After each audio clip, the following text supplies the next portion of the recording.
minute quota because he's got plenty to say. First ever Division 1 guest on this show, the great man, the Gaza halfback flanker, Chris Radetti. Thanks very much, Tom. You're very welcome, Chris. Now, you have been on the show before, so we probably don't need to do the whole football journey. So let me list off some of the highlights, and you can correct them when they're wrong. Because I've only got 15 minutes. I'm going off the cuff. Off the cuff, I'd say 2003 Div 2, 2004 Div 1 Premiership player. That might be wrong, but 2010 Payne and Norwood Union Best and Fairest. 2011 Premiership player at Gaza. How'd that go? It was 2003 at Gaza Premiership. You're close, but I'll let you go. There's a few BNFs amongst them too. There's a couple, some state representation. Also, yes. I saw a pretty picture of you in an Australasian Guernsey for some Gaelic footy as well, didn't I? Not Gaelic, but when we went down to Tasmania, I think about, 4 years ago. Didn't you play in the hybrid game against the touring Irish team? No, not me, no. Oh, never mind, okay. Keep going though. Alright, it's good. Making good stuff on it. Right, now, did you have some mail on him as well? Not that I can repeat on air. No. Some of it's a bit... about the... Never mind. Alright. What was it? Tell me, Tom. I told you out there when I got here. Remember? No. What was it? It was about his personal life. Oh. No, I can't go into his personal life. He'd love to whack me. Or is there a bun in the oven somewhere? No, not with me. Not with me. It's horrible when you try and stitch someone up and they stuff it up. Yeah, no, I made it up. Sorry. Hey, no, but look, I'll tell you. Let's just that you know of. We're going to touch on. My fiance's out in the car, so I might ask her if there's something that I don't know of. I don't know. Oh, you just set me up. And it didn't work, so I come back on. Hey, look, Chris. Here's an interesting one. If is Selena, can I say her name? Selena. I've just said it. Selena. Do you reckon she's listening out there? Yeah, she definitely is. So now, true or not, Selena said to you, Gaza had the week off recently because Div 1 get a week behind, and Selena came into you in the morning. She said, "Chris, honey, we've finally got a week together. We've finally got a week off. What are we going to do with our week off?" Is it true you turned to her and said, "I'm heading down to Payne to watch the Tommy Javor show"? Well, it's pretty close to that. I think I may have worded it the Tyson Radetti show, but I did do my good fiance thing earlier and went and did my shopping for wedding suits. So I got all the good work done there, and then yes, I did go and see the most professional run-up for and preparation for goal from a full forward that I've ever seen. Who was the full forward? I think it was the great man sitting next to me. Oh, and his brother gave me the worst 3 or 4 passes you've ever seen. You should think of that day. Hey, when's the big day? November 24th. No, just a bit of common sense. Not like how many people do we hear putting their weddings on in September and stuff and August? Just selfish. It's got to be outside footy season and in summer. Shouldn't clash with Test cricket either. No, exactly. Inconvenience. Hey, so let's talk about Gaza. Big day is coming up in November. Where are you off to? Going over to Europe through all of December. Oh, excellent, mate. Oh, fantastic. Looking forward to that. Yeah, I bet you are. It's Div 1 footy time, enough personal stuff. We're going to talk about last week's result. We'll get you to give us a solid comment on each one. Salisbury North 10-11-71, too good for Jeps Cross 7-6-48.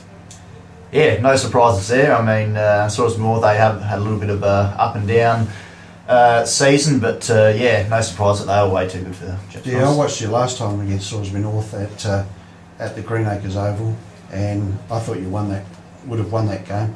A few vocal people on the mound, but that was the year we talked about that one. We'll leave that alone. Henley 23-13, strength to strength 151. Sacred Heart not strength to strength 5-2-32.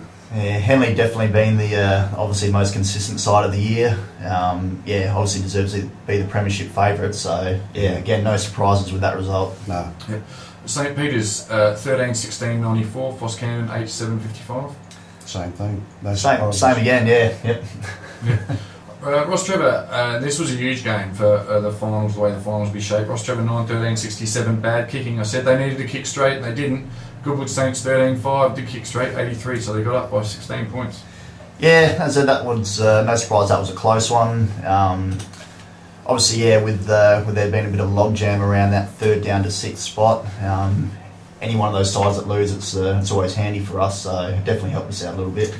Yep, and sure did. It's actually surprised me on Goody Saints, because I had tipped them not to make the 5 at the beginning of the year. So and now in the last 4 or 5 weeks, they've just popped a couple of games under their belt. Yeah, well, they've still got a lot of their big game players that are in that side, so I'm not totally surprised that they're making another run at it. They're always going to do it. And again, good kicking helped them get the chocolates. It was Broadview 10-5-65, upsetting Gaza. No doubt that's an upset. 6-16-52. Just when you started to look like you were finding form.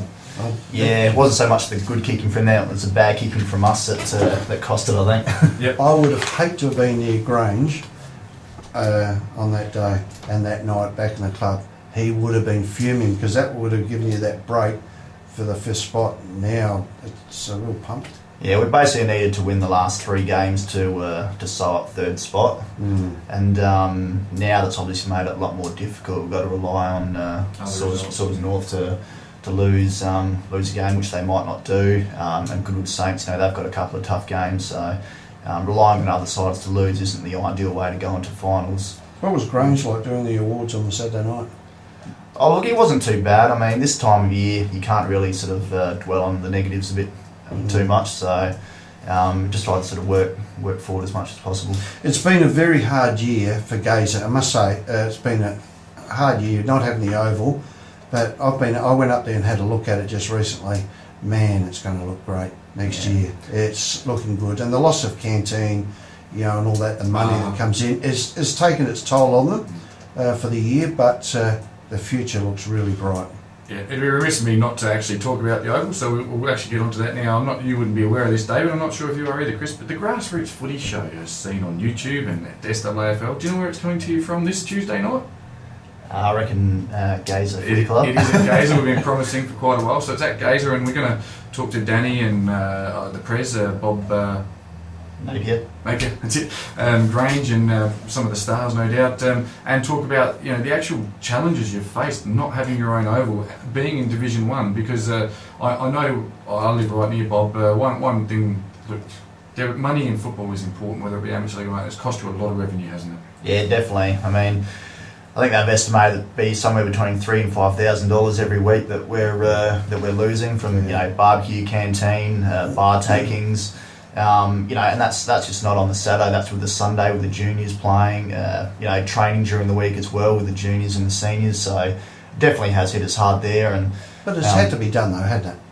You really need to get that oval up to at A1, a really top oval, and it's now looking at.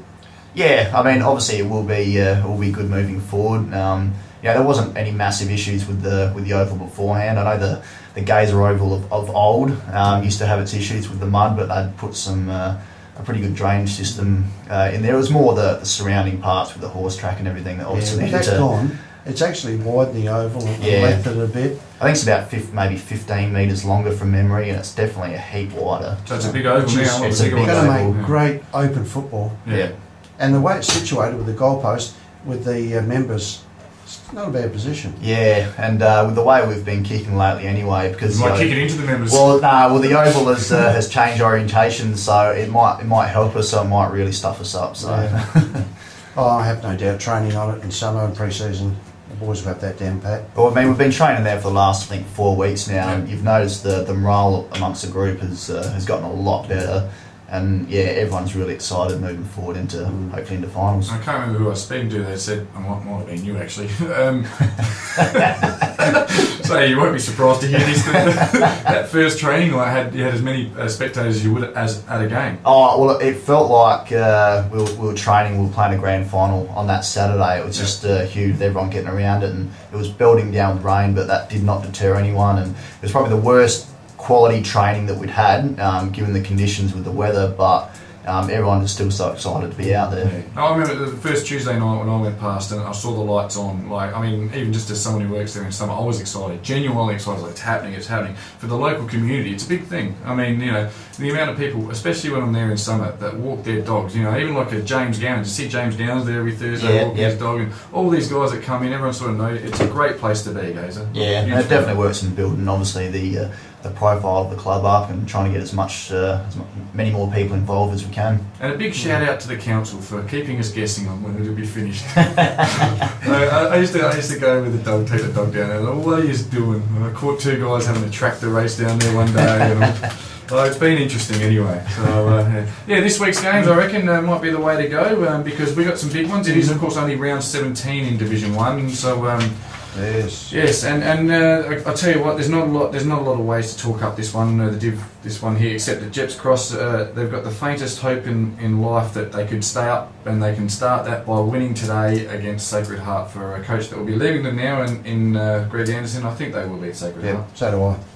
Yep. I think Sacred Heart might win that one. When we played them a couple of weeks ago, they played a real top quality brand of football, much the way they did in the grand final against us, and I wouldn't be surprised if Shock win that one. Overall though, you must be surprised to see Sacred Heart go from second to, and I mean, you only beat them by a goal. I jumped on bandwagons real quick. One goal, so a few points. To see them finish so clearly last this year. Well, not really. I mean, I got a fair idea over the pre-season that the amount of players that they had been losing, and the talk was that they hadn't really picked up many. So, not totally surprised to see that. Yep. Salisbury North Broadview, guys. Yeah, interesting. Broadview obviously coming off a great result this week, but having to head to Salisbury North is a whole different beast. And Salisbury North need to win if they want a double chance, and they'll be identifying this as must-win, as every game is. I think Salisbury West should win and win quite well. Salisbury North instead of Salisbury West, mate. Sorry. Yeah, Salisbury North. What do you reckon, Chris? Yeah, I think Salisbury North will win this one. What a shame. We'll come back to that one, and then the next game is Foss and Ross Trevor. Gee, Ross Trevor would have to win that. If they don't win that, they can go back to drawing board. That is season over if they don't win that, and I guess you'd be hoping they don't win it, mate, because it just takes one to first, second, third, fourth, fifth. Yeah, if Foss can win that for you, at least you guaranteed your final spot then.